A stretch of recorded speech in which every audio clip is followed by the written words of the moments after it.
Hello everyone, आज हम पढ़ेंगे एनसीईआरटी क्लास 7 की इंग्लिश का chapter 9 bicycle in good repair. तो इस चैप्टर में एक बाइसिकल के बारे में बताया गया है और दो लोग हैं, मतलब एक छोटा बच्चा है और शायद जो दूसरा वाला है वो एग्जैक्ट एज नहीं बताई है, वो थोड़ा बड़ा है। तो वो लोग डिसाइड करते हैं कि वो मॉर्निंग वॉक पे जाएंगे, मतलब बाइसिकल से घूमने जाएंगे सुबह। तो जो बड़ा वाला बच्चा है वो आता है और उसकी छोटे बच्चे की पूरी बाइसिकल को खोल देता है। तो क्या क्या होता है उसमें आगे वो इस चैप्टर में बताया गया है। तो करते हैं हम start. A man I knew proposed one evening we should go for a long bicycle ride together on the following day and I agreed। इसमें क्या होता है कि एक कोई आदमी है, वो बच्चे से कहता है कि हम एक बाइसिकल राइड पर चलेंगे कल को, और जो बच्चा है वो मान जाता है। I got up early. For me, I made an effort and was pleased with myself।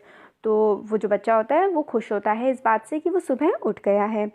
He came half an hour late। मगर जो दूसरे वाला है जिसने प्रॉमिस किया होता है कि हम घूमने जाएंगे साथ में, वो आधा घंटा लेट आया होता है और वो बच्चा उसका वेट कर रहा होता है गार्डन में। वो दिन काफ़ी प्यारा होता है। He said, That's a good looking machine of yours. How does it run? और फिर जो दूसरा बच्चा आता है वो मतलब ऑथर कहेंगे हम इसको, जो छोटे वाला बच्चा है जिसकी बाइसिकल है उसको हम ऑथर बोलेंगे, और जो दूसरा बड़ा बच्चा है उसको मैं बड़ा बच्चा बोलूँगी ताकि इजी रहे समझने में। तो जो ऑथर होता है उसकी बाइसिकल को देखकर वो जो दो बड़ा बच्चा होता है वो बोलता है कि ये मशीन अच्छी लग रही है और ये कैसी चलती है। Oh like most of them, I answered. तो ऑथर आंसर बोलते हैं कि जैसे बाकी सारी चलती हैं ऐसे ही ये चलती है। Easily enough in the morning, goes a little stiffy after lunch. वो बोलता है कि जो सुबह सुबह है वो तो काफ़ी इजीली चलती है, और मगर जो दोपहर के लंच के बाद जो है थोड़ी सी सही नहीं चलती है, थोड़ा टफ सी चलती है। He caught hold of it by the front wheel and the fork and the struck it violently. और वो जो बड़ा बच्चा होता है वो उसको बाइसिकल को देखता है अच्छे से, और उसका जो आगे वाला व्हील होता है उसको बहुत तेज़ से हिला देता है। I said don't do that, you will hurt it. और फिर ऑथर बोलते हैं कि मत करो ऐसा, और अगर तुम ऐसा करोगे तो इसको कोई ना कोई प्रॉब्लम हो जाएगी, इस मशीन को, बाइसिकल को। I did not see why he shake it had not done anything to him. और मुझे, ऑथर बोलते हैं, मुझे समझ में नहीं आया कि उसने ऐसा क्यों किया था, बाइसिकल को क्यों हिलाया था। मतलब मैंने तो कुछ ऐसा गलत किया नहीं था, ना ही बाइसिकल ने कुछ किया था।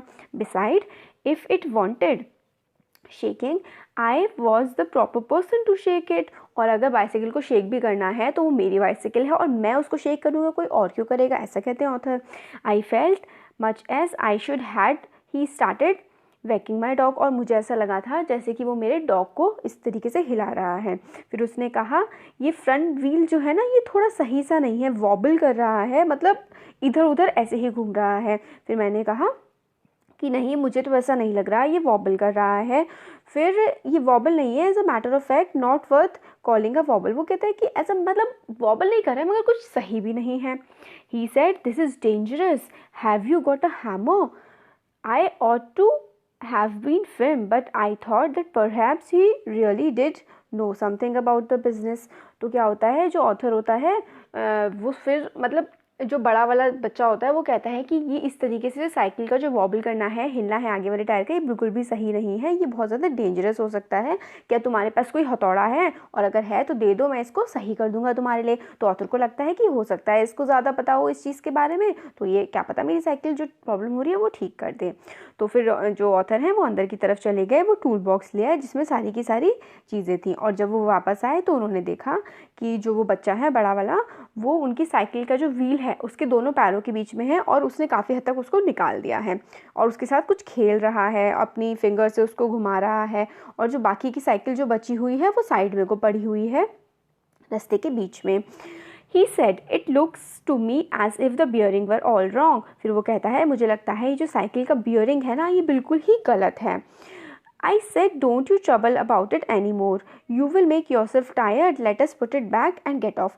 फिर ऑथर बोलता है कि तुम खुद को परेशान मत करो, इससे तुम थक जाओगे, इसको अपनी वापस जगह लगा दो और हम चलते हैं घूमने के लिए। हाँ, तो बेयरिंग क्या होता है, मतलब जो साइकिल की बॉल बेयरिंग्स होती है ना, वो उसके बेयरिंग्स बोला गया है इसमें।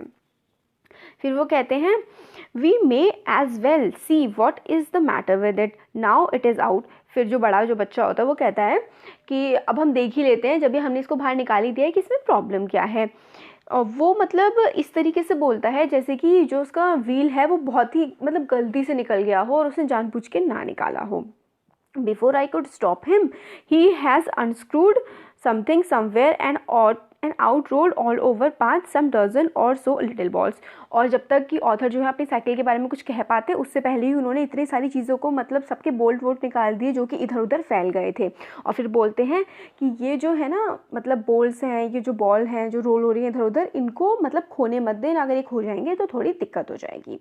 वो जो था वो काफ़ी ज़्यादा एक्साइटेड लग रहा था इस चीज़ के लिए, साइकिल को खोलने के लिए। साइकिल को इसमें मशीन बोला गया है पूरे चैप्टर में। We grovelled over an half an hour and found 16। और हमने इधर उधर जैसे क्रॉलिंग होता है ना, घुटने के बल चलना और इधर उधर ढूंढना, उन्होंने लगभग आधे घंटे तक वो सारे के सारे बॉल्स ढूंढे, उसमें से 16 उनको मिल गए। He said he hoped we have gotten them all because if not it would make a serious difference to the machine। वो कहता है कि जो जिसने खोला है वो बड़ा बच्चा, कि हमें सारे के सारे मिल जाने चाहिए, अगर नहीं मिले तो ये जो मशीन है इसमें काफ़ी ज़्यादा प्रॉब्लम हो जाएगी। I put them for safety in my hat, it is not a sensible thing to do, I admit. वो कहता है कि ये सब आराम से रखे रहें, इसलिए मैं इनको अपनी हैट में रख देता हूँ, और मैं समझ रहा हूँ कि ये बिल्कुल सही चीज़ नहीं है इनको हैट में रख देना, मगर क्या करें, इनको बचाने के लिए हमें ऐसा करना चाहिए। फिर आगे इसका सेकेंड पार्ट देखते हैं। He said then that while he was about it, he would see that the chain for me and at once began taking off the gear case। और फिर वो और ज़्यादा कहने लगता है कि ये जो चेन है ना साइकिल की तुम्हारी, मैं इसको भी देख लेता हूँ और इसमें भी कुछ ना कुछ खराबी हो। और फिर जो ऑथर होते हैं कि मैंने सोचा कि मैं उसको रोक दूँ और मतलब मना कर दूँ। फिर वो कहते हैं, ऑथर उसको कहते हैं उस बड़े बच्चे को कि आई टोल्ड हिम कि मतलब उसके एक फ्रेंड ने बताया है कि अगर ऐसी गियर केस में साइकिल में कोई ज़्यादा प्रॉब्लम हो जाए तो ऐसी मशीन को ना बेच देना ही फ़ायदेमंद होता है, और क्योंकि इससे कम पैसों में तो नहीं आ जाएगी। फिर जो वो दूसरा वाला होता है बड़ा बच्चा, वो कहता है कि जिन लोगों को कुछ पता नहीं होता है ना मशीन्स के बारे में, वो ऐसी ही बातें करते हैं। I had to confess he was right. और फिर टाइटन को भी लगता है कि हाँ भाई शायद हो सकता है सही ही बोल रहा हो ये, क्योंकि जिनको नहीं पता होता है वो तो कुछ भी बोलते रहते हैं। और फिर मतलब 5 मिनट से भी कम टाइम में जो गियर केस था वो 2 पीसेस में कर दिया था उस बच्चे ने। और वो क्या है, पूरा रास्ते में पड़ा हुआ था और उसके जो स्क्रूज थे वो इधर उधर पड़े हुए थे। और फिर वो बोलता है बड़ा बच्चा कि ये जो है मतलब जो स्क्रूज कहाँ चले जाते हैं, कहाँ गायब हो जाते हैं, उसके लिए तो ये बिल्कुल मिस्ट्री जैसा, एक पहेली जैसा, उसको तो समझ ही नहीं आता अगर स्क्रू वो निकालता है तो सारे के सारे चले कहाँ जाते हैं। फिर जो ऑथर होते हैं, मतलब ऑथर और राइटर एक ही चीज़ होती है। जो ऑथर होते हैं वो मतलब अपने आप में बातें कर रहे होते हैं कि अब उनके मन से आवाज़ निकल रही होती है कि इसको रोक दो, ये और तुम्हारी साइकिल को ख़राब कर देगा। मगर क्या होता है कि फिर ऐसा और भी सोचते हैं वो कि तुम्हारी साइकिल है, तुम्हारी प्रॉपर्टी है। ऐसे पागल लुनाटिक का मतलब होता है पागल, ऐसे पागल इंसान को तुम अपनी मतलब चीज़ कैसे दे सकते हो, तुम्हारी चीज़ को ख़राब कर देगा। मगर take him by the scruff and the neck, kick him out of the gate. और ऐसा भी सोचते हैं कि इसको यहाँ से धक्के मार के निकाल दो, ये पागल है। बट जो ऑथर होते हैं वो किसी की फीलिंग्स को हर्ट नहीं करना चाहते हैं, इसीलिए वो नहीं बोलते हैं कुछ भी, और उसको जो भी मिक्स उल्टे सीधे काम कर रहा होता है वो उसको अलाउ कर देते हैं करना। He gave up looking for the rest of the screws. He said screws had a knack of turning up when you least expected them. फिर वो बोलता है जो स्क्रूज होते हैं ये इधर उधर खो जाते हैं जब आपको पता नहीं चलता है। और फिर वो चेन को टाइट करने लगता है। एक बार वो चेन को इतना ज़्यादा टाइट कर देता है कि वो पहले से भी बहुत ज़्यादा टाइट हो जाती है, और फिर जब वो बहुत ज़्यादा टाइट हो जाती है चल भी नहीं पाती, फिर उसको इतना ज़्यादा लूज़ कर देता है कि वो बिल्कुल ज़्यादा ही लूज़ हो जाती है कि फिर भी वो यूज़ में नहीं आ सकती थी। फिर वो कहता है हम लोगों को क्या करना चाहिए कि हमारा जो ये आगे वाला व्हील है इसको सही प्लेस पे लगा देना चाहिए। ये लिखा then we had better think about getting the front wheel back into its place again. हाँ मतलब कि पहले वाला व्हील लगा देना चाहिए। I held the fork open and he worried with the wheel. और मैंने जो फोक है, जो टूल था, उसको ओपन रखा और वो व्हील के बारे में सोचता रहा, उस पर काम करता रहा। And at the end of 10 minutes I suggested he should hold the fork and then I should handle the wheel and we change places. और फिर मैंने कहा कि तुम एक बार जो है व्हील को पकड़ो और मैं हैंडल को प्लेस करता हूँ, और फिर हमने अपनी प्लेस को चेंज कर लिया। At length we did get the thing into position, और फिर कुछ टाइम बाद हमने जो थी साइकिल की वो सही पोजीशन में लगा दी। And the moment it was in position we burst out laughing, और जैसे ही वो सही पोजीशन में लग गई हम लोग हंसने लगे। I said what's the joke, he said well I am an ass. फिर मैंने कहा कि कितना मतलब मजाक, कैसा मजाक था ये। फिर उसने कहा कि मैं तो बिल्कुल ही गधा हूँ। और पहली बार मुझे ऐसा लगा कि मैंने उसकी मन से थोड़ी रिस्पेक्ट की, क्योंकि उसने अपने आप को वही बोला जो वो एक्चुअली में था। I asked him what had led him to that discovery. फिर मैंने उससे पूछा कि ये सब तुम्हें कैसे पता लगी ये सब चीज़ें। He said we have forgotten the balls. फिर वो कहता है कि हमने बॉल लगाना तो हम भूल ही गए इसमें। I look for my hat, it was lying टॉपसी टर्वी in the middle of the path. फिर मैंने जो है वो हैट की तरफ देखा और वो उल्टी पड़ी हुई थी पाथ के बीच में, मतलब रास्ते के बीच में। He was of cheerful disposition. He said well we must put back all we find and trust to providence. और फिर उसने कहा कि चलो हम जितने हमें मिल पाते हैं उनको देख लेते हैं, और फिर जितने बचेंगे फिर देखते हैं उनका क्या होता है, आगे देख लेंगे। हमको 11 मिल गए थे जब हमने वो सारे के सारे बोल्ट जो ढूंढे थे। We fix 6 on one side and 5 on the other. तो हमने 6 एक साइड लगा दिए और 5 एक साइड लगा दिए, और लगभग आधा घंटे के बाद जो व्हील था वो हमने फिर से वापस उसी पोजीशन में लगा दिया। It need hardly be added that it really did wobble now. और अब जो था व्हील, जो वो पहले कह रहे थे वॉबल हो रहा है, हिल रहा है, अब क्या था, एक तरफ 6 स्क्रूज थे और एक तरफ 5 थे, तो अब वो वाकई में सच में हिल रहा था। A child might have noticed it, he said it would do for the present. अब मतलब वो इतना ज़्यादा हिल रहा था कि एक छोटा बच्चा भी उसको नोटिस कर सकता था। और फिर जिस इंसान ने, वो जो बड़ा बच्चा था जिसने सारी की सारी साइकिल की टायर वगैरह ख़राब किए थे, वो कहने लगा कि अब अभी के लिए तो ये काफ़ी है, इससे काम चल जाएगा। I said watching you do this is of real use to me. It is not only your skill that fascinates me, it is your cherry confidence in yourself। फिर जो ऑथर होता है वो उससे दूसरे बच्चे से कहता है कि मेरे को मतलब अच्छा लगा, काफ़ी मज़ा आया तुमको ये सब काम करते हुए देखते रहे। मतलब तुम्हारी सिर्फ और सिर्फ स्किल ही नहीं, जो तुम्हारा कॉन्फिडेंस है खुद पर कि तुम ये सब कुछ कर सकते हो, इसको देखकर भी मुझे काफ़ी अच्छा लगा। Thus encouraged, he set to work to refix the gear case। और फिर इस बात से उसको दूसरे जो बड़ा बच्चा था उसको थोड़ी encouragement मिल गई और वो फिर से गियर केस को फिक्स करने के लिए बैठ गया। He stood the bicycle against the house and worked from the of side. और फिर दूसरी उसने क्या किया, एक दीवार से, घर की दीवार से लगा दिया और दूसरी तरफ से साइकिल पे काम करने लगा। Then he stood it against a tree. उसके बाद उसने उसे ट्री से लगा दिया और फिर उसके बाद काम करने लगा। Then I held it for him while he lay on the ground with his head between the wheels and worked at it from below. फिर उसके बाद मैंने बाइसाइकिल को पकड़ा और उसने उसको नीचे से उसमें काम किया। And dropped oil upon himself. और जब वो उसके नीचे से काम कर रहा था तो खुद के ऊपर उसने ऑयल भी गिरा लिया। Then he took it away from me and doubled himself across it till he lost his balance and slid over on to his head. और फिर उसके बाद जब वो खुद ही कर रहा था और मतलब उसका बैलेंस बिगड़ गया और साइकिल उसके ऊपर ही गिर गई। फिर उसका जो टेम्पर है उसका लूज़ हो गया, मतलब उसका धैर्य है वो ख़त्म हो गया और फिर वो मतलब कुछ ना कुछ ऐसे ही गड़बड़ सा करने लगा।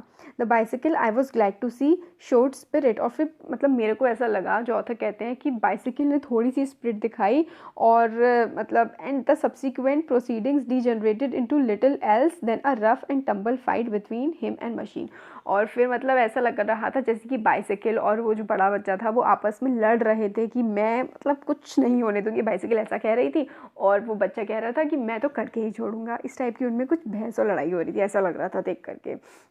One moment the bicycle would be on the gravel path and he is on the top of it. और एक बार क्या होता था, बाइसिकल नीचे होती थी तो वो उसके ऊपर होता था और उसको ठीक करने की कोशिश कर रहा होता था। फिर कभी वो नीचे लेट जाता था, बाइसिकल ऊपर की तरफ हो जाती थी, तब उसको ठीक करने की कोशिश कर रहा था। Now he would be standing flushed with victory, the bicycle firmly fixed between his legs. और अब उसने उसको लेग्स के बीच में फंसा लिया था और उसे लगा था कि बस मैं जीत गया हूँ और ये ठीक हो गई है। मगर उसकी जो जीत थी वो काफ़ी छोटी थी और ज़्यादा देर तक नहीं टिकी और वो फिर से कुछ ना कुछ उसमें प्रॉब्लम आ गई। By a sudden quick movement, it would free itself and turning upon him, hit him sharply over the head with one of its handles। और फिर मतलब क्या हुआ, जब उसने पकड़ रखा था उसे लगा था ठीक हो गई, मगर वो उसका जो हैंडल है फिर से उसके बच्चे के सर पे लगा, जो बड़ा बच्चा सही कर रहा था, और फिर से वो ऑलमोस्ट ख़राब सी ही हो गई।